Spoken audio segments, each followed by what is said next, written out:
అత్యంత కృపగలిగిన మా పరమ తండ్రి నీకు వందనాలు, స్తుతులు స్తోత్రములు చెల్లిస్తూ ఉంటున్నాము. ఈ సమయంలో మీ సన్నిధిలో మీ పాద సన్నిధికి వస్తూ ఉంటున్నాము. ఈ ఉదయకాలం ప్రభా మీ సన్నిధి మాతో ఉంచి మీరు నడిపిస్తున్న విధాన్ని బట్టి నీకు వందనాలు.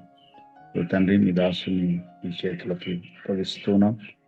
మీ రెండంతుల ఆత్మచేత నింపి మీ బూరగా వాడుకొనండి. ఈ దినమునకు అవసరమైన మన్నాను ప్రభా మేము ఏరుకోవడానికి, ప్రభా సమకూర్చుకోవడానికి నీ కృప దయచేయండి. మీ ఉపదేశం కొరకు తండ్రి మేము కనిపెట్టుచుండగా దానికి విధేయత చూపి అనుసరించినట్లుగా తండ్రి ఇదిగో మాకు జ్ఞానము వివేచన తెలివి దయచేయమని ప్రార్థన చేస్తూ ఉంటున్నాం.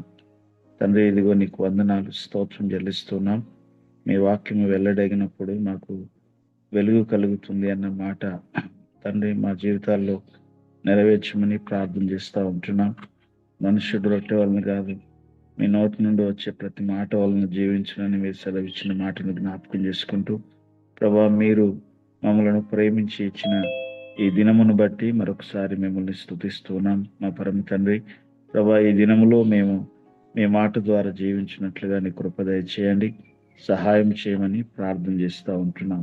నీ దృష్టిలో ఏది మంచిదో దానిని గ్రహించడానికి ఆయన కృపను అనుగ్రహించమని ప్రార్థన చేస్తూ ఉన్నాం. దేవానికి వందనాలు. ఆయన మీరు మంచిది అని డిసైడ్ చేసిన దానిని ప్రభా ఇదిగో మేము అనుసరించినట్లుగా ఆయన సహాయం చేయమని ప్రార్థన చేస్తూ ఉంటున్నాం. తండ్రి నీకు వందనాలు స్తోత్రములు. ఏదైనా సహవాసం అంతటిని బట్టి మీ చేతులకు అప్పగిస్తూ ప్రభు అయిన యేసుక్రీస్తు నామమున స్తుతించి ప్రార్థిస్తున్నాం తండ్రి. ఆమేన్.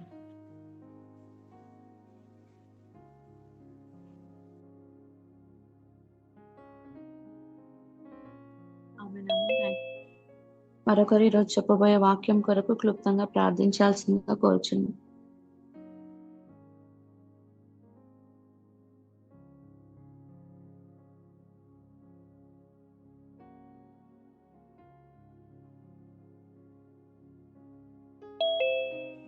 స్తోత్రం స్తోత్రం స్తోత్రం. పరిశుద్ధ పరిశుద్ధ పరిశుద్ధ మహోన్నతుడా మీకు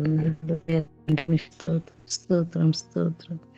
ప్రభువానికి వందనాలు. మరొకసారి నేను నూతనమైనటువంటి దినంలోకి మమ్మల్ని ప్రవేశపెట్టి మరొకసారి ప్రభువానికి ఉన్న స్తోత్ర ఉదయకాల సమయంలో మీ సన్నిధిలో చేరి విధంగా మొరపెట్టడానికి మీరు ఇచ్చినటువంటి నేను ఈ గొప్ప సమయాన్ని బట్టి, ధన్యతను బట్టి, మీ కృపను బట్టి, ప్రభు మీ కనికరాన్ని బట్టి మీకు ఉన్న స్తుతులు స్తోత్రం చెల్లించుకుంటున్నా.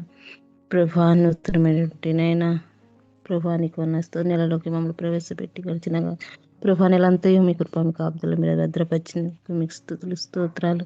ప్రభా ఈ సమయంలో ప్రభానికి ఉన్న విత్తబోయే వాక్యం బట్టి మీ యొక్క దాసుని ప్రభా రెండంతల ఆత్మతో మీరే ఎత్తి పట్టుకుని ప్రభా మీరు బలపరచండి. ప్రభా నీకు ఉన్న వాక్యం ప్రభా 37వ కీర్తనల నుండి ప్రభా మీరు నేర్చుకోవాల్సినటువంటి అయినా ప్రతి ఒక్క మాటను ప్రభా నీకు ఉన్న స్తోత్రాలు, మీ దాసుడు ప్రభా నీకు ఉన్న స్తోత్రాలు, ప్రత్యక్షతలు ప్రభా మమ్మల్ని నడిపిస్తుండగా ప్రభా ఇంకా మీరు మీ యొక్క దాసుని ప్రభా మీరు బలపరిచి మీరు వాడుకొని ప్రార్థన చేస్తున్నాం. ఇంకా ప్రభా మిసైల్ చేయబడినటువంటి ప్రతి ఒక్క ప్రభా నీకున్న వాటిలో ప్రభా మిసైల్ చేయబడటానికి ఇంకా ప్రభా ఏ విషయాల్లో ప్రభా నీకున్న స్తుతులు నీ వాక్యాన్ని జాగ్రత్తగా విని వాటిలో ప్రభా మేము నడుచుకోవాలో ప్రభా వాటిని మీరు నేర్పించండి. ప్రార్థన ఇంకా మీరు బయలుపరచండి. ప్రభా నీకున్న స్తోత్రాలని యొక్క ఉపదేశాన్ని కట్టడాలు ప్రభా నీకున్న స్తోత్రం మేము కొన్ని వారికి ప్రభా మీరు సహాయం దయచేయండి.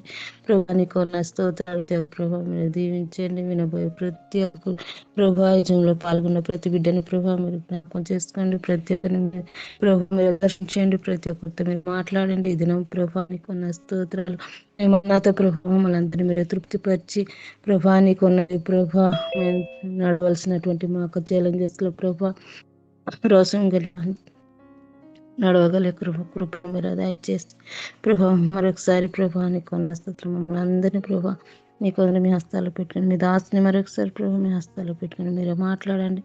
ప్రభా నీకున్న స్తోత్రాలు మీకు స్తుతులు స్తోత్రం చెల్లించుకున్న ప్రార్థన మీరు ఆలకించి ప్రతి ప్రార్థన మీరు జవాబు దయచేస్తున్నందుకు మీకు స్తుతులు స్తోత్రం చెల్లించుకుంటూ మా ప్రభువైన రక్షకుడు యేసు పరిశుద్ధ నామమున ప్రార్థించి నేను వేడుకుంటున్నాం మా పరమ తండ్రి. ఆమేన్. షాలోమ్. Praise the lord. దేవునికి స్తోత్రం కలుగును గాక. ప్రభువైన యేసుక్రీస్తు గొప్ప నామమున ఈ ఉదయకాలపు కృపలు మనడిలో విస్తరింపజేసి మరొక దినంలోనికి మమ్మల్ని ప్రవేశపెట్టి తన కృపలో భద్రపరిచినందుకు ఒక్కసారి దేవునికి స్తోత్రం చెల్లిద్దాం.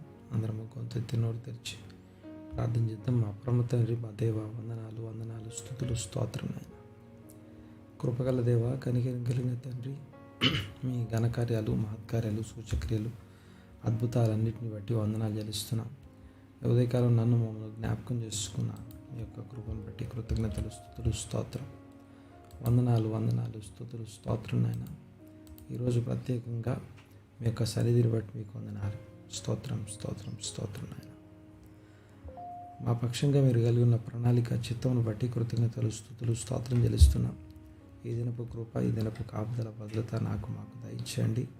స్తోత్రం నాయన. ప్రత్యేకంగా ఈరోజు కోసం అవసరమైనటువంటి ఇదిగో ఉపదేశాన్ని, వాక్కును, వాక్యాన్ని ఇదిగో మీ యొక్క ప్రత్యక్షతను అనుగ్రహించమని ప్రార్థిస్తున్నానైనా. మా అనుదిన ఆహారం నేడు మాకు దయచేయమని ఇదిగో స్తోత్రం. ఈ దినపు కృప, ఈ దినపు జ్ఞానం, ఈ దినపు వివేచన, ఈ దినానికి మాకు అవసరమైనటువంటి మీ యొక్క ఫేవర్ని అనుగ్రహించమని ప్రార్థిస్తున్నాం. ప్రత్యేకంగా నాయన ప్రభా మీకు వందనాలు. కీడులోనికి తేక దుష్టు నుండి మమ్మల్ని తప్పించండి. ప్రతి విధమైనటువంటి దుష్టత్వము, కీడు నుండి మేము తప్పించబోటకు కృప కొరకు ప్రార్థన చేస్తున్నాం. వందనాలు స్తుతులు స్తోత్రం స్తోత్రం స్తోత్రం నాయన. ప్రత్యేకంగా నాయన ప్రభా ఏకీవించిన ప్రతి ఒక్కరి పక్షంగా విజ్ఞాపన చేస్తున్నాం. దర్శించి, దీవించి, ఆశీర్వదించండి. మీరే మహిమ పొందమని ప్రార్థిస్తున్నాం. సమస్తమైన ఆధిపత్యం, అధికారం మీదేను ఒప్పుకుంటూ మీ సార్వభౌమత్వానికి మమ్మల్ని మేము అప్పగించుకుంటూ స్తుతించి, ఆరాధించి మీ నామాన్ని గొప్ప చేస్తే ప్రార్థన నజరేయుడైన యేసుక్రీస్తు గొప్ప నామమున అడిగి బ్రతిమాలి వినంత వేడుకొంచున్నాం తండ్రి. Amen amen amen amen. Praise the lord. దేవునికి స్తోత్రం కలుగును గాక. ఈ రోజుకి సంబంధించిన వాక్య భాగాన్ని జ్ఞాపకం చేసుకుందాం. ఇంతవరకు 37వ కీర్తన మనం ధ్యానం చేస్తూ ఉన్నాం. మధ్యలో కొద్ది రోజులు వదిలేస్తే ఇప్పటి వరకు 42 భాగాలు, 42 వారాలు, 42 రోజుల నుంచి ధ్యానిస్తూ ఉన్నాం. అనేకమైనటువంటి విషయాలు ఇందులో నుంచి మాట్లాడుకున్నాం. దేవునికి స్తోత్రం కలుగును గాక. ఇక ఈరోజు 30వ వచనాన్ని కొద్దిగా ఆలోచన చేద్దాం. 30వ వచనం. ఈ 30వ వచనంలో ఉన్నటువంటి మాట మనం మాట్లాడుకున్నాము. నీతిమంతులకు ఉన్న స్పెషాలిటీ గురించి, వారి భక్తి మరియు వారు శక్తిని ఆశ్రయించే విధానం గురించి మాట్లాడుకున్నాం. దేవునికి స్తోత్రం కలుగును గాక. ఈరోజు 30వ వచనం. నీతిమంతుల నోరు జ్ఞానమును గూర్చి వచించును, వారి నాలుక న్యాయమును ప్రకటించును. ఈ రెండు మాటల్ని అర్థం చేసుకోవడానికి ప్రయత్నం చేద్దాం. ఎందుకని పర్టికులర్గా మిగతా విషయాలు ఏవి మాట్లాడకుండా అంటే మనందరికీ బాగా తెలుసు, సామెతల గ్రంథంలో అవయవాల గురించి, ఆర్గాన్స్ గురించి వ్రాయబడి ఉంటుంది. 6వ అధ్యాయము మరియు 8వ అధ్యాయంలో దేవుడు అసహించుకునే ఆర్గాన్స్ గురించి వ్రాయబడ్డం మనం చూస్తాం. అయితే వాటన్నిటిలో దేని గురించి మాట్లాడకుండా నీతిమంతుల నోరు జ్ఞానమును వచించును, వారి నాలుక న్యాయమును ప్రకటించును. జ్ఞానమును, నీతిమంతుల నోరు జ్ఞానమును గురించి వచించును, వారి నాలుక న్యాయమును ప్రకటించును అనే మాట. దేవునికి స్తోత్రం కలుగును గాక. ఇందులో ఎందుకని ఈ మాటలు మనకు కనబడతా ఉన్నాయి కొంచెం ఆలోచన చేద్దాం ఒక్కసారి.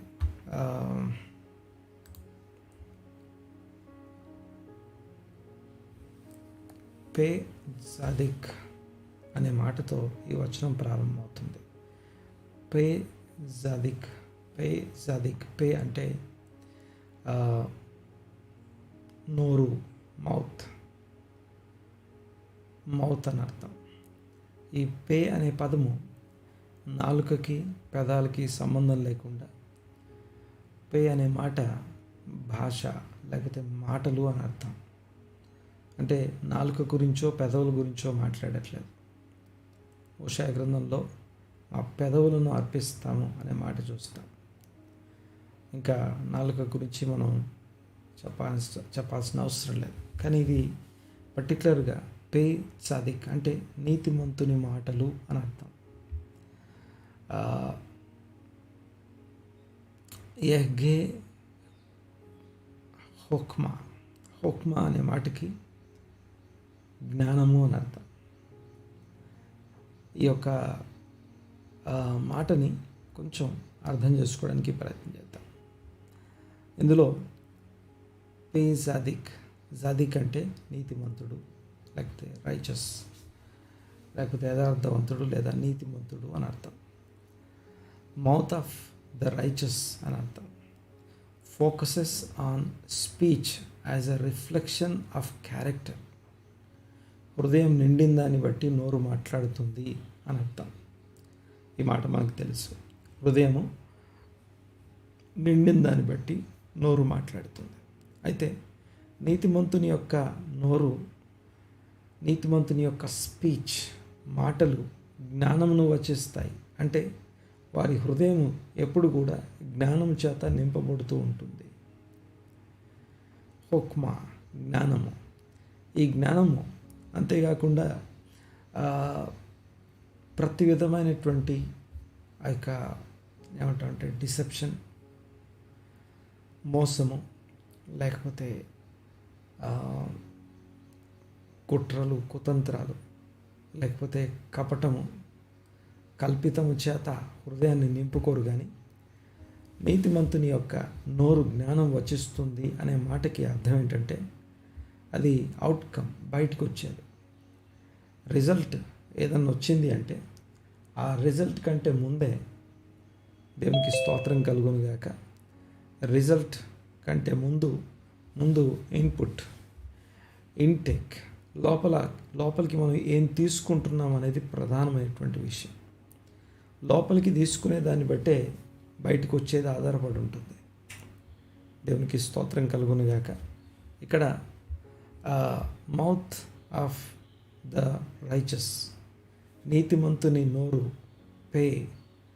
పే అనే మాటకి హీబ్రూ భాషలో నోరు, మాటలను మాట్లాడుకున్నాం కదా. ఈ నోరు హృదయం నిండిన దాన్ని బట్టి మాట్లాడుతుంది. అయితే ఆ హృదయంలో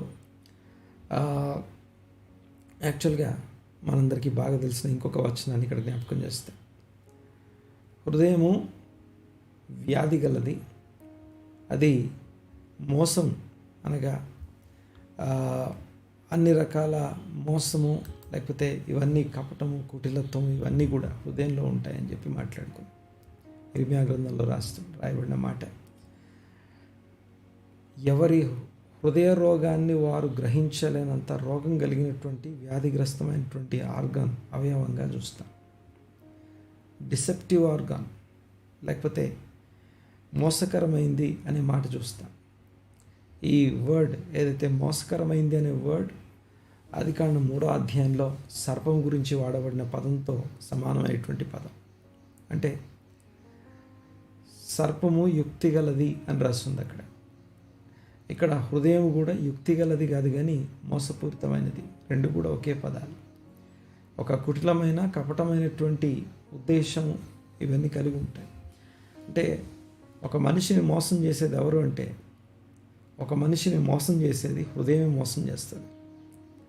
దాని లోపలికి ఏం తీసుకుంటున్నాం అన్నది చాలా ప్రధానమైనటువంటి విషయం. ఒక నీతిమంతుని నోరు జ్ఞానాన్ని మాట్లాడుతుంది అంటే హృదయంలో జ్ఞానం నింపబడింది. జ్ఞానం అంటే ఇట్ ఈస్ నాట్ అబౌట్ ఏదో మన ఈ భూమి మీద ఉన్నటువంటి లేకపోతే ఈ లోక సంబంధమైనటువంటి లాజికల్ జ్ఞానం గురించి మాట్లాడట్లేదు. బైబిల్లో ఎప్పుడైనా సరే ఈ జ్ఞానం అనే పదం కనిపించింది అంటే బైబిల్ జ్ఞానము, ఇది దేవుని జ్ఞానం. ఇది ఎలాంటి జ్ఞానం అంటే ఈ జ్ఞానం యొక్క ఉద్దేశం దేవుని కట్టడలు, దేవుని ఆజ్ఞలకు సంబంధించిన ఉపదేశాన్ని జ్ఞానం అంటాం. మరొకసారి దేవుని యొక్క కట్టడలు, దేవుని యొక్క విధులు, దేవుని యొక్క ఆజ్ఞలు ఏవైతే ఉన్నాయో, ఒక మనిషి సోల్ని రక్షించే, ఒక సోల్ని కాపాడి భద్రపరిచి కంచెలాగా ఉండే ఆ యొక్క దేవుని వాక్యం ఏదైతుందో ఆ వాక్యం యొక్క ఉపదేశాన్ని జ్ఞానం అంటాం. సో వాక్య ఉపదేశాన్ని నీతిమంతుడు తన హృదయంలో నింపుకుంటాడు అని అర్థం. నీతిమంతుని యొక్క క్యారెక్టరైజేషన్ అనగా తన యొక్క క్యారెక్టర్ని వర్ణించడానికి ఒక్క వచనంలో మాట్లాడుతూ, ఇదిగో 37:30 నీతిమంతుని నోరు జ్ఞానమును వచించును. అంటే హృదయం మోసం చేస్తుంది. మనం లోపలికి ఏదో ఒక విషయాన్ని తీసుకుంటాం, ఎవరో ఏదో అన్నారనో లేకపోతే ఏదైనా జరిగిందో ఒక విషయాన్ని తీసుకున్నప్పుడు ఈ హృదయం ఏం చేస్తుందంటే ఈ యొక్క తనకున్నటువంటి రోగము, తనకున్నటువంటి ఆ యొక్క డిసెప్టివ్నెస్లో నుంచి మనకి మోసపూరితమైనటువంటి ద్వేషాన్ని మనలో నింపుతుంది. మనకు తెలియకుండానే ద్వేషం మనలో నింపబడుతుంది. ఇది జనరల్గా ప్రతి వ్యక్తిలో జరిగే విషయం. కానీ నీతిమంతుడు తన హృదయం మార్చబడినవాడు, నూతన హృదయాన్ని పొందుకున్నవాడు. ఆ యొక్క శుద్ధ హృదయం అనే మాట కావచ్చు. దావీదు అడుగుతాడు, అయ్యా నాకు శుద్ధ హృదయం నాకు దయచు, నా అంతరంగంలో నూతనమైనటువంటి మనస్సును పుట్టించి శుద్ధ హృదయం నాకు కలుగచేయంటాడు. దావీదు శుద్ధ హృదయం నాకు ఇవ్వమని అడిగితే సొలొమోను అడుగుతాడు, ఇదిగో నీ కట్టడలు నేర్చుకునే, లేకపోతే నీ యొక్క వాక్యమును గ్రహించే వివేచనాత్మను నాకు అనుగ్రహించు, వివేచన హృదయం నాకు అనుగ్రహించమంటాడు. అంటే మంచి చెడులను వివేచించే, అంటే మంచేదో చెడేదో, మీరు దేన్ని మంచిదంటారో, మీరు దేన్ని చెడ్డదంటారో అదేలాగా నేను కూడా చూడగలిగే ఆ యొక్క హృదయం, వివేచన కలిగిన హృదయం నాకు ఇవ్వమంటాడు. మార్చబడిన, నూతనపరచబడినటువంటి హృదయం. హెచ్కేల్ గ్రంథంలో చదువుతాం, కఠినమైనటువంటి రాతి గుండెను మీలో నుండి తీసి మాంసపు గుండెను, నా ఆత్మను మీ అందుంచి నా కట్టడలు అనుసరించు వారినిగా నేను చేస్తాను. చాలాసార్లు దేవుని ఆత్మ గురించి మాట్లాడేటప్పుడు హృదయం ఏమో అలాగే కఠినత్వంతో నింపబడి దేవుని ఆత్మ నింపుదల గురించి మాట్లాడడం ఇది వాక్య విరుద్ధం, లేకపోతే వాక్యానుసారం కాదు. లేదా ఇంకో మాటలో చెప్పాలంటే మనకు తెలియకుండా మోసపోయే ఇంకొక అంశం అది. హృదయము రాతి గుండె మార్చబడిన తరువాత ఈ మాట రాయబడి ఉంటుంది. నీలో ఉన్నటువంటి రాతి గుండెను, కఠిన హృదయాన్ని, లేకపోతే వాక్యాన్ని అంగీకరించడానికి, గ్రహించడానికి, ఒప్పుకోవడానికి, అనుసరించడానికి ఇష్టపడినటువంటి ఎదురాడే కఠినమైనటువంటి ఆ యొక్క రాతి గుండెను మీలో నుండి తీసివేసి మాంసపు గుండెనిచ్చి నా ఆత్మను మీ అందు ఉంచుతాను అని రాసి ఉంటుంది. హెచ్కేల్ 36 అదంతా కూడా. సో నా ఆత్మను మీ మధ్య ఉంచి నా కట్టడలు అనుసరించు వారినిగా చేస్తాను. చాలాసార్లు దేవుని ఆత్మను, దేవుని కట్టడలు, దేవుని ఆజ్ఞలకి విరోధమైనటువంటి ఆపోజిట్ వర్డ్గా చూస్తాం. దేవుని ధర్మశాస్త్రము, ఆత్మ రెండు ఒకదానికొకటి విరోధమైనటువంటిగా చూస్తాం. కానీ అసలు విషయం ఏంటంటే ఈ ధర్మశాస్త్రపు ఆత్మే పరిశుద్ధాత్మ. దేవునికి స్తోత్రం కలుగునుగాక. ఇక అలాంటి దేవుని వాక్య ఉపదేశాన్ని తన హృదయంలో నిరంతరము నింపుకునేవాడు, నిరంతర విద్యార్థి, నిరంతరమైనటువంటి ఆ యొక్క అభ్యాసం, నీతి వాక్యమును గూర్చినటువంటి అభ్యాసం కలిగిన వాడు నీతిమంతుడు. ఈ వీటిలో అభ్యాసం కలిగి ఉండడం వల్ల, ఆ వాక్యాన్ని హృదయంలో నింపుకోవడం వల్ల ఆ నోరు తెరిచినప్పుడు వాక్యమే బయటకు వస్తుంది, ఆ ఉపదేశమే బయటకు వస్తుంది, నేర్చుకున్న విషయాలే బయటకు వస్తాయి. ఇదిగో నేను ఇది నేర్చుకున్నానని గర్వంతోనో, మీరెవరూ చేయట్లేదు నేను చేస్తున్నాననే గర్వంతో కాదు కానీ, ఇదిగో నేను నేర్చుకున్న విషయం ఇది నన్ను బలవంత పెడుతూ, లేకపోతే నన్ను చెప్పనాశక్యము మహిమాయుక్తమైన రక్షణ ఆనందంతో నింపినటువంటి ఈ యొక్క వాక్యం నన్ను నిర్మలత్వంలోకి, నిర్దోషత్వంలోకి నడిపించినటువంటి ఈ వాక్యం వినండి అని నన్ను నడిపించిన వాక్యం ఇది, నన్ను నడిపిస్తున్న వాక్యం ఇది, నాలోని ఆనందానికి కారణం. మీరు చేయట్లేదు నేను చేస్తున్నాననే ఉప్పొంగే జ్ఞానంలో నుంచి కాదు, కానీ నేను అనుసరిస్తున్నటువంటి జ్ఞానం నాకు ఇదిగో ఆనందాన్ని కలుగజేస్తుంది అని ప్రకటించేది. నీతిమంతుని నోరు జ్ఞానమును వచిస్తూ ఉంది, మాట్లాడుతుంది. వచించుట అనే మాటకి ఇక్కడ ఒక పదం, ప్రత్యేకమైనటువంటి పదం మనం చూస్తాం. ఎహ్గే అనే పదం. ఎహ్గే అనే పదము హగా అనే పదము. హగా అనే మాటకి టు అటర్, మెడిటేట్ అని అర్థం. యెహోవా ధర్మశాస్త్రమందు దివారాత్రము ఆనందించు ధ్యానించువాడు అన్న దగ్గర ఈ హగ్గా అనే పదం మనం చూస్తాం. హగ్గా అనే పదంలో నుండే ఎహ్గే అనే పదం వస్తుంది. ఈ యొక్క ఎహ్గే హోఖ్మా అంటే నీతిమంతుని యొక్క పెదవులు, నీతిమంతుని యొక్క మాటలు, speech of a righteous, mouth of a righteous meditate or utter the wisdom of God. దేవుని వాక్య ఉపదేశాన్ని, దేవుని వాక్య జ్ఞానాన్ని అటరింగ్ అంటే గొనుక్కుంటూ ఉండడం అని అర్థం. మెడిటేట్ లేకపోతే ధ్యానిస్తూ ఉండడం. ఈ ప్రపంచంలో అనేక రకాల మెడిటేషన్స్ ఉన్నాయి, కానీ Bible meditation is totally different. Bible meditation ఎలాగంటే ఒక వచనాన్ని పదే మళ్ళీ అన్వయించుకుంటూ పలుకుతూ ఉండేదాన్ని మెడిటేషన్ అంటాం. అన్వయించుకుంటూ పలుకుతూ ఉండాలి. యెహోవా నా కాపరి అంటే ఒక కాపరి ఎలా కాస్తాడో, ఒక కాపరి గొర్రెల మందను ఎలా మేపుతాడో, ఎలా జాగ్రత్తగా చూసుకుంటాడో అంతా చూసుకునేవాడు. అలాగ నన్ను చూస్తున్నవాడు. నేను కాపరిని చూసినా చూడకపోయినా కాపరి కళ్ళు నా మీద ఉంటాయి. నన్ను ఎప్పుడూ కాచి కాపాడి ఆయన కంటి చూపు నుంచి నేను తప్పించుకోలేను. సో ఇలాగా యెహోవా నా కాపరి అనే ఒక్క మాటని పదే వల్లవేస్తూ అటరింగ్, లేకపోతే గొనుక్కుంటూ, లేకపోతే లోపల మాట్లాడుకుంటూ ఉండడం అన్నమాట. నీతిమంతుని నోరు ఇవి మాట్లాడుతుంది. నీతిమంతుడు గాక భక్తిహీనుడైతే తన నోరు ఎంతసేపు ద్వేషాన్ని, ఆ యొక్క శరీర క్రియల్ని మెడిటేట్ చేస్తుంది. శరీర క్రియలను మెడిటేట్ చేసేది నీతిమంతుని హృదయం కాదు. సో నీతిమంతుని హృదయము వాక్య ఉపదేశాన్ని, జ్ఞానాన్ని లోపలికి తీసుకొని దాన్ని అటరింగ్, మెడిటేషన్. తర్వాత గమనించండి ఒకసారి, పే జదిక్ ఎహ్గే ఓహోక్మా. నీతిమంతుని యొక్క నోరు జ్ఞానమును వచించును, లేదా జ్ఞానమును మెడిటేట్ చేయును, జ్ఞానమును వల్లెవేయును అని అర్థం. ఇక ఈ వచనము దేవునికి స్తోత్రం కలుగును గాక 31వ వచనాన్ని ఒక్కసారి జ్ఞాపకం చేసుకొని, వారి దేవుని ధర్మశాస్త్రము వారి హృదయములో నున్నది వారి అడుగులు జారవు అంటాడు. ఈ వచనాన్ని కలపకుండా, ఈ వచనాన్ని దీంతో యాడ్ చేయకుండా మనము ఈ వచనాన్ని చదవలేము, లేదా అంగీకరించలేము, ధ్యానించలేము. నీతిమంతుని నోరు జ్ఞానమును వచించును అనే మాటకి, నీతిమంతుని నోరు జ్ఞానమును వచించును అనే మాటకి వారి దేవుని ధర్మశాస్త్రము వారి హృదయంలో ఉంది. మరొకసారి, ఈ దేవుని ధర్మశాస్త్రం అంటే ఏంటో తెలియకుండా, దేవుని యొక్క ధర్మశాస్త్రంలో ఉన్నటువంటి ఆ ఆత్మ ఉపదేశం ఏంటో తెలియని వాళ్ళందరూ కూడా స్ట్రాంగ్ ఫౌండేషన్ కింద లేనివారు, బలమైనటువంటి లోతైన పునాది లేని వారు గాలికి, తుఫాన్లకు, అలలకు కొట్టుకొని పోయేవారు.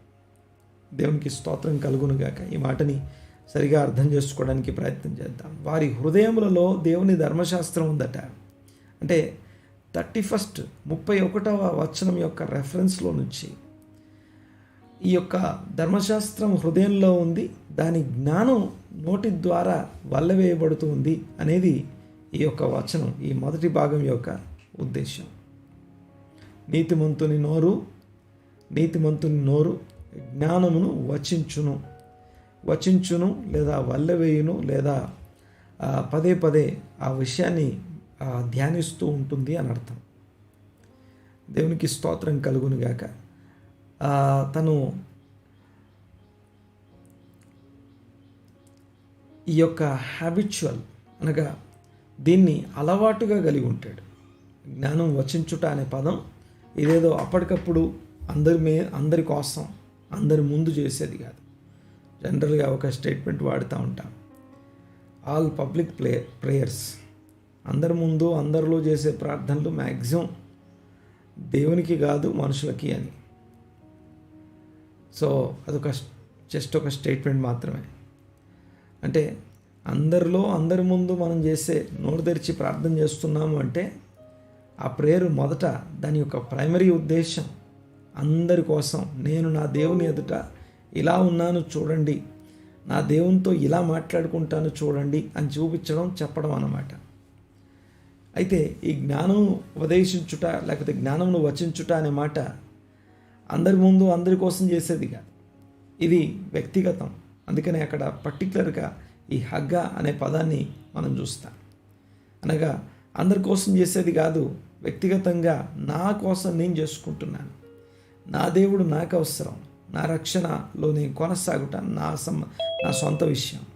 అనగా అందరి ముందు అందరి కోసం చేసే ప్రార్థన లాంటి ప్రార్థన కాదు, ఇది నా వ్యక్తిగతమైనటువంటి నా సొంత నా ఓన్ ఎడిఫికేషన్ కోసం చేసేది.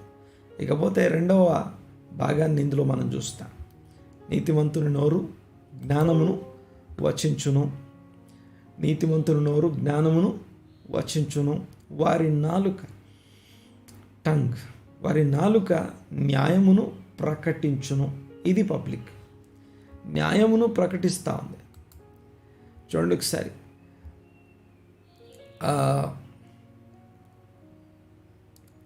ఉల్షోనో హిజ్ టంగ్, ఈ యొక్క మౌత్ ఆర్ టంగ్ ఇవి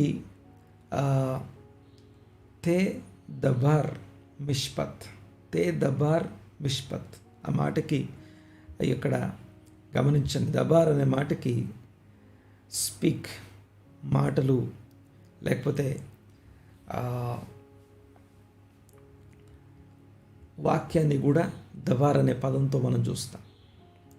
ఈ వారము మనము ధ్యానిస్తున్నటువంటి ద్వితీయోపదేశ ఖండాన్ని దెవరీం అంటాం. మాటలు అనర్థం, ప్రత్యక్షతల మాటలు. ఈ యొక్క దబార్ అనే మాటకి వాక్యము, అంతేకాదు మిష్పత్ అంటే జస్టిస్ ఆర్ అప్రైట్నెస్ అనర్థం. ఈ యొక్క జస్టిస్ అండ్ అప్రైట్నెస్, దేవునికి స్తోత్రం, ఇది మోరల్ ఆర్డర్ లేకపోతే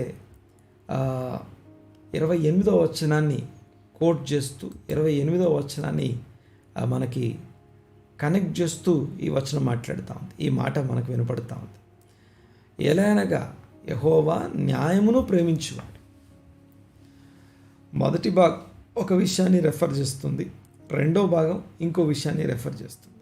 30వ వచనంలో మొదటి భాగం, నీతిమంతుని నోరు జ్ఞానమును గూర్చి వచించును, వారి నాలుక న్యాయమును ప్రకటించు. నీతిమంతుల నోరు జ్ఞానమును గూర్చి వచించును అంటేనేమో ఆ జ్ఞానము వారి హృదయంలో ఉన్న ధర్మశాస్త్రము అని మాట్లాడుకున్నాను. ఇప్పుడు రెండవ భాగం, వారి నాలుక న్యాయమును. ఏ న్యాయము అంటే చాలాసార్లు న్యాయము అనే మాటకి మన సొంత డెఫినేషన్స్ మనకు ఉంటాయి. ప్రతి వాని హృదయం వారికి న్యాయం అనిపించిందే చేయమని ప్రేరేపిస్తుంది. ఎవరి న్యాయం వారికి ఉంటుంది. చాలా జాగ్రత్తగా ఈ మాట గమనించాలి. మనం ఏదైనా చేశాము అంటే, మనమే కాదు ఎవరైనా ఏదైనా చేశారు అంటే వారి దృష్టికి అది న్యాయం అనిపిస్తేనే చేస్తారు. వారి దృష్టికి అంటే ఇది వాళ్ళు ఎలా చేయగలిగారు అని మనం అడుగుతాం.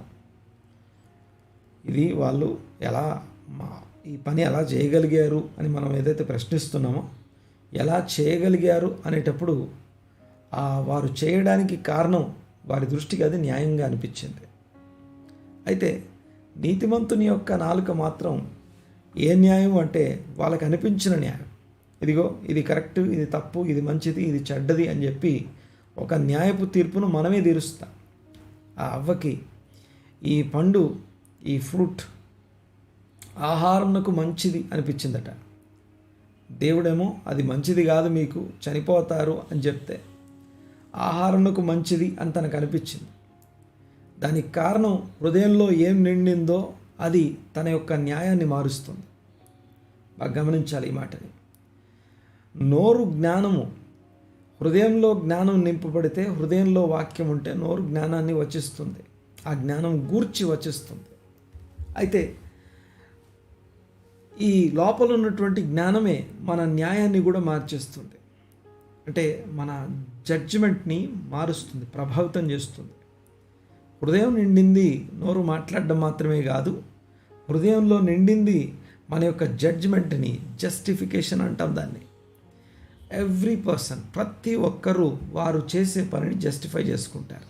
నేను చేసింది కరెక్టే, ఎందుకు కరెక్ట్ అంటే, ఎలా కరెక్ట్ అంటే అని ఒక వాదన, ఒక పర్సనల్ వాళ్ళకి సంబంధించినటువంటి ఒక ఒక ఒక కేసు వాళ్ళ దగ్గర ఉంటుంది. ఇదిగో ఇది నేను ఎందుకు చేశాను అంటే, నేను చేసింది న్యాయం కాబట్టి చేశాను అంటే, మన జస్టిఫికేషన్ని, మన ఇదిగో ఇది న్యాయము, ఇది మంచిది, ఇది చెడ్డది అని నిర్ణయించే ఆ న్యాయాన్ని ఎవరు ప్రభావితం చేస్తారంటే, మన హృదయం నిండిందే ప్రభావితం చేస్తుంది. హృదయంలో నిండిందే మన నోటి మాటల్ని ప్రభావితం చేయడం కాదు, న్యాయము అనే మాటకి వారి నాలుక న్యాయమును ప్రకటించును. అయితే ఏ న్యాయం గురించి ఈ మాటలు చెప్పబడుతున్నాయి అంటే, దేవుని దృష్టికి న్యాయమైనది ఏదో అది న్యాయము. ఇక్కడ ఒక విషయాన్ని మీకు జ్ఞాపకం చేస్తాను. మనందరికీ బాగా తెలుసు యెహోవా రాఫా అనే పదం. యాక్చువల్గా రాఫా అనే పదం లేకపోతే నిర్గమాకాండం 15వ అధ్యాయంలో చూస్తా. నిర్గమాకాండం 15వ అధ్యాయంలో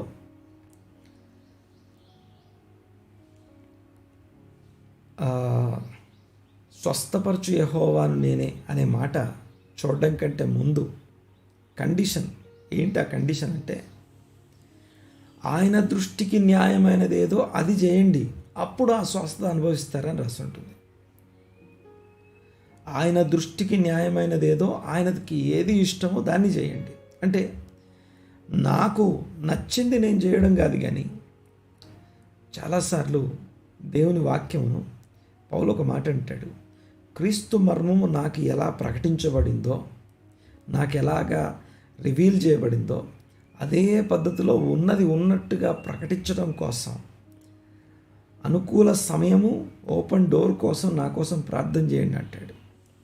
ఆ వాక్యం ఉన్నది ఉన్నట్టుగా చెప్పడం చాలా కష్టం. ఉన్నది ఉన్నట్టుగా చెప్పడానికి చాలా దాటుకొని రావాలి. ఎందుకంటే మనిషి తనకు నచ్చినదే న్యాయం అనుకుంటాడు. ఆ న్యాయాన్ని నిరూపించడం కోసం దేవుని దృష్టికి ఏది న్యాయమో దాన్ని జరిగించకుండా, ఈవెన్ దాన్ని వినడానికి కూడా హృదయం రెడీగా ఉండదు. ఎందుకంటే ఎవరి వాదనల చేత, ఎవరి సొంత జస్టిఫికేషన్స్ చేత మనందరం కూడా ప్రతి ఒక్కరూ నింపబడి ఉంటారు. ఆ నింపబడిన దాన్ని దాటి నీతిమంతుడు ఏం చేస్తాడంటే, ఒకటి రాతి గుండె మార్చబడి మాంసపు గుండెగా మార్చబడడం ఒకటైతే, దేవుని ఆత్మ వారి హృదయమందు ఉంచబడి దేవుని కట్టడలు అనుసరించే వ్యక్తిగా నడిపించే ఆత్మ నడిపింపు క్రింద ఉండేవాడు నీతిమంతుడు. ఆ నీతిమంతుడు తన హృదయంలో జ్ఞాన ఉపదేశాన్ని నింపుకుంటాడు. దాన్ని పదే పదే మెడిటేట్ వల్లవేస్తూ దాని గురించి వచిస్తూ ఉంటాడు. అంతేకాదు, అందులో ఉన్నటువంటి తన జస్టిఫికేషన్ ఏది న్యాయమో, నాకు న్యాయం అనిపించింది కాదు, కానీ దేవుని దృష్టికి న్యాయం అనిపించిన దాన్ని న్యాయము అని, ఇదిగో ఇది న్యాయము అనే విధంగా ఆ న్యాయాన్ని ప్రకటిస్తూ ఉంటాడు. ఇది 30వ వచనం యొక్క సారాంశం. దేవునికి స్తోత్రం కలుగునుగాక. నీతిమంతుల నోరు జ్ఞానమును వచించును, అంతేకాదు వారి నాలుక న్యాయమును ప్రకటించును. ఆ న్యాయము అన్న దగ్గర మిష్పత్ అంట. మిష్పత్ అనే మాటకి ఇంకొక విషయం ఏంటంటే, దేవుని దృష్టికి ఏది న్యాయమో అది చేయండి అని మాట్లాడుకున్నాం కదా. ఈ న్యాయం అనే పదం ఎప్పుడు కూడా ఇంకొక మిష్పత్ అనే పదానికి న్యాయము అంటాం. షోఫెత్ అనే మాటకి న్యాయాధిపతి, షోఫతీం అనే మాటకి న్యాయాధిపతులు, మిష్పత్ అనే మాటకి న్యాయము అని అర్థం. ఈ యొక్క మిష్పత్ అనే మాట యొక్క ఉద్దేశం ఏంటంటే, ఈ మిష్పత్ అనే మాట యొక్క అవగాహన కోసం మనం తెలుసుకోవాల్సిన విషయం ఒకటి ఉంది ఇక్కడ. అదేంటంటే, ఈ న్యాయ విధులు, కట్టడలు, ఆజ్ఞలోని 3 భాగాలు ఉంటాయి. దేవుని యొక్క రూల్స్ అన్నీ కూడా, లేకపోతే ధర్మశాస్త్రంలో 3 భాగాలు చూస్తాం: న్యాయ విధులు, కట్టడలు, ఆజ్ఞలు. అందులో న్యాయ విధులు అనే భాగాన్ని చూస్తే ఇవి ఆల్వేస్ సోషల్ థింగ్స్. అనగా ఒక పర్సన్ని ఎలాంటి సోషలైజేషన్ లైఫ్ స్టైల్ కలిగి ఉండాలో, దేవుడు ఎలాంటి సోషలైజ్డ్ లైఫ్ స్టైల్ కలిగి ఉండడం ఆయన దృష్టికి న్యాయమో ఆ న్యాయం గురించి మాటలు చెప్తున్నాయి. మరొకసారి, ఈ ఆజ్ఞలు, కట్టడలు, విధులు, న్యాయ విధులు, ఆజ్ఞలు, కట్టడలు, న్యాయ విధులు అంటాం. ఆ న్యాయ విధులు అనే భాగానికి లిటరల్గా అందులో ఉన్న ప్రతిదీ కూడా ఇంకో వ్యక్తి మన సోషల్, అనగా మనం ఇతర సమాజంలో బ్రతికే ఇతర వ్యక్తులతో మన లావాదేవీలు, ఇతర వ్యక్తులతో మనకున్నటువంటి సంబంధ బాంధవ్యాలు, ఇతర వ్యక్తులతో మనకున్నటువంటి ఆ యొక్క ఏమంటామంటే ట్రాన్సాక్షన్స్ కావచ్చు, లావాదేవీలు కావచ్చు, కమ్యూనికేషన్, లేకపోతే ఎలా మాట్లాడుతున్నాం, ఎలా వింటున్నాం, ఎలా రెస్పాండ్ అవుతున్నాం, ఎలా స్పందిస్తున్నాం, ఒకరితో ఒకరం ఎలాంటి అవగాహన, ఎలాంటి నిబంధన, ఎలాంటి ఒప్పందాలు, ఎంత సమాధానం, ఎంత పరిశుద్ధత, ఇవన్నీ కలిగి ఉన్నామో తెలియజేసేవే మిష్పతి. అంటే నీతిమంతుని యొక్క నాలుక న్యాయమును ప్రకటించును అంటే ఆ రిలేషనల్ మిష్పతి ఎప్పుడు కూడా రిలేషనల్ థింగ్ అన్నమాట. ఆ రిలేషనల్ గాడ్లీ జస్టిస్ని వచిస్తూ ఉంటుంది అని అర్థం, లేకపోతే ప్రకటిస్తుంది అని అర్థం. ప్రార్థన చేసుకుందాం, కళ్ళు మూసుకుందాం ఈరోజుకి. అలాంటి నీతిమంతుల జ్ఞానము చేత మన హృదయం నింపబడి మన నాలుక దేవుని దృష్టికి ఏది న్యాయమో దాన్నే వచించునుగాక. మా పరమ తండ్రి, మీకు వందనాలు, స్తుతులు, స్తోత్రం. ఉదయకాలం మరొకసారి మీ వాక్యమును ధ్యానిస్తూ మీ యొక్క సన్నిధిలో ఈ దినము మేము మీ యొక్క నామ ఘనత కోసం మాకు అనుగ్రహించబడిన మీ వాక్యమును అవగతం చేసుకుని అవగాహనలోకి మేము గ్రహించి కొనసాగే భాగ్యాన్ని మాకు దయచేసినందుకు వందనాలు, స్తోత్రం నాయన. నాతో పాటు ఏకీభవించిన ప్రతి వ్యక్తిని మీ సన్నిధిలో ఎత్తిపడుతున్నాను. దీవించండి, ఆశీర్వదించండి. జూమ్లో ఏకీభవించిన వారు, ఆన్లైన్లో, యూట్యూబ్లో ఏకీభవించిన వారందరి కోసం ప్రార్థన చేస్తున్నాం. నీతిమంతులుగా మార్చబడటకు అవసరమైనటువంటి విషయాల చేత హృదయాలను నింపమని ప్రార్థిస్తున్నాం. ప్రతి రాతి గుండె నుంచి విడుదలిచ్చి మాంసపు గుండెను పరిశుద్ధాత్మ మా మధ్యలో ఉంచబడటను ప్రతి వ్యక్తి అనుభవించునుగాక. వాక్య ధ్యానము దినదినము ప్రతి క్షణం వారి స్పీచ్ మీ యొక్క వాక్య జ్ఞానమును మాట్లాడేదిగా ఉంటకు సహాయం దయచేయండి. మేము మీకు న్యాయమైన దాన్ని జరిగించే వారంగా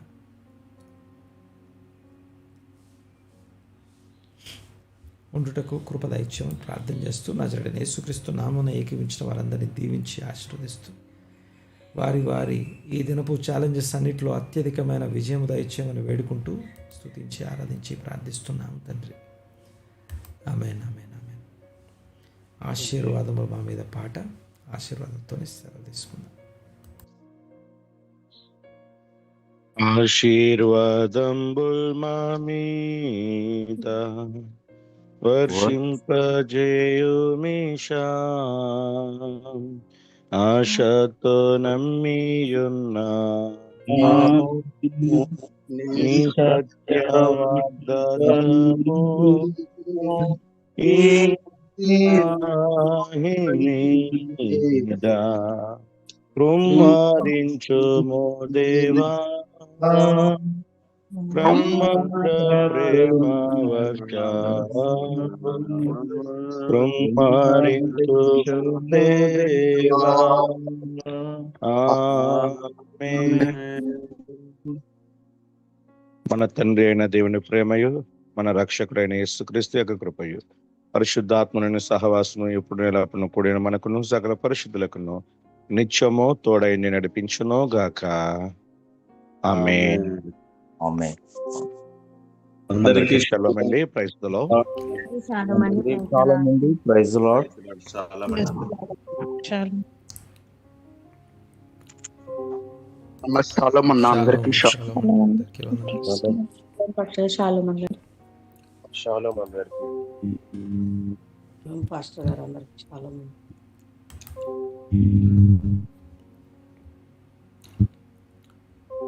షాలోమ్ గారు షాలోమ్ అందరు. షాలోమయ్య గారు అందరికి షాలోమ్.